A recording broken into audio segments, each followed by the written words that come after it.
Tony, welcome to Australasian Special Events. Hello.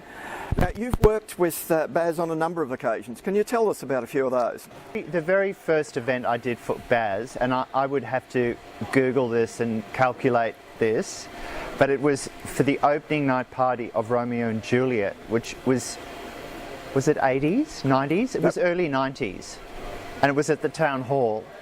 And that was the first event I did for Baz, and it's been a combination of doing jobs that are related to the movies in a way, and then also private work.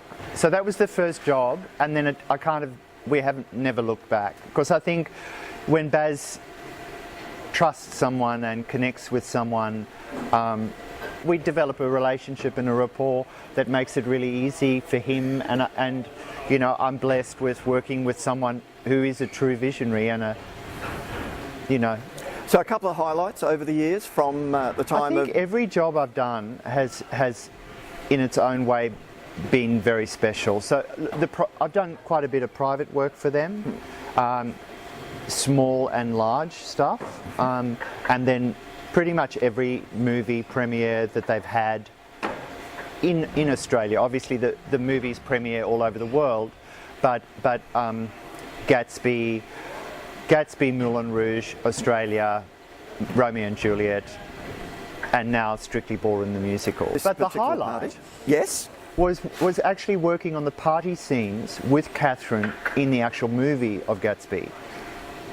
So there are two party scenes in that film. Yep. Right? And those are really important scenes because they drive the narrative.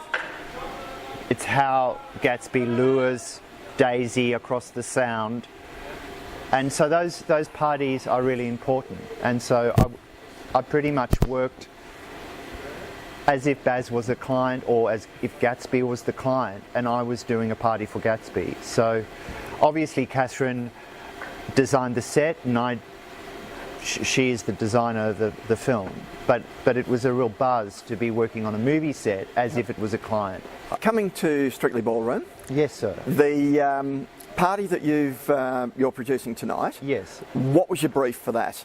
I think with every job that I work with Baz, the brief tends to change. It was kind of an interesting brief because initially we were doing like a Spanish party. So we were taking our cue from the Spanish scene in the Milk Bar and really just running with that. And like with great directors, with all great directors, when we eventually got to present the ideas to Baz, which was very late in the day because he was, obviously very tied up with the show, the really important part of this tonight is this amazing world premiere of Strictly Ballroom. He didn't like what we'd done at all. Like, he couldn't understand. It was quite a shock. It was quite a shock, the Spanish thing. To Baz. Yeah, there was kind of, it got quite heated, and Catherine was in on it, and it was kind of tense. And I don't think there's any, there's no great creativity without tension. There's always tension in it. But what was great was we've still got the Spanish thing, but we used the Spanish thing for the first hour of the party, and then we get stupid and dancey and sparkly from the quarter-way mark. The party shifts seismically and shifts gear. So where have you shifted it to?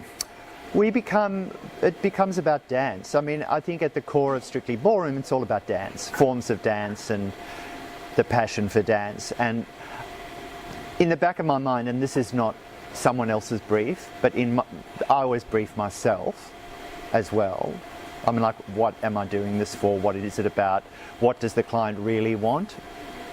What do they really need? I'm always having those conversations with myself. And in this case, I want every single one of the 1,750 people who are coming here to dance, to want to dance. So they all need to be wearing their dancing shoes tonight? Well, I assume they're going to be. Look, I'm making quite a few assumptions. It's Saturday night. They're not working tomorrow. they're coming to see a great show, they're going to be dressed up, they're going to look great, and they're going to come to an amazing party that goes till 2. So if they're not going to dance, then they should go home. So any particular challenges with this venue? You had a very early bump in. Yeah, 5 o'clock. There is a function before, like literally last night, yep. and there is a function straight after. Right. So usually for something like this, we would have bumped in the day before. Yes. We would have teched it. There were, we would have gone home and slept. But not on this job. Mm-hmm. I mean, obviously, this venue was chosen because the show is at the Lyric, so it's a very easy walk from the theatre to the room where the party's happening. So can you just step us through the form? Yep. Okay. So, obviously, as well as briefing myself, I'm constantly going to the event 2 months before the event. I go to the event in my mind, going, what would work for me? What would work for this audience? What would work for a crowd this size? What are the outcomes for the client? That's the thought process that I'm going through. And I guess when people are leaving seeing an amazing show, it's quite a substantial show. There's a lot going on. It's Baz, so it's super saturated. It's Baroque. It's it's full on. It's not a short show. It's substantial, and I'm assuming they excited after seeing that show. They're coming in on a high. It's not like we're doing a cocktail party. We're doing a party that starts at 10 o'clock. So it's post-show supper, which is going to be different from a dinner or a cocktail party or a launch of an event. It has a very particular flavour, this party. So I've really wanted people to walk in and this environment be up, but not so up that they can't digest what they've seen, get a drink, talk to someone. That first hour needs to be of a level that comes in just under the show, and then we start ramping it up. So it's pretty much, we have a Latin band. The flavour is really Spanish, warm. There's paella, it's smoky, it's kind of quite analogue in its look and feel.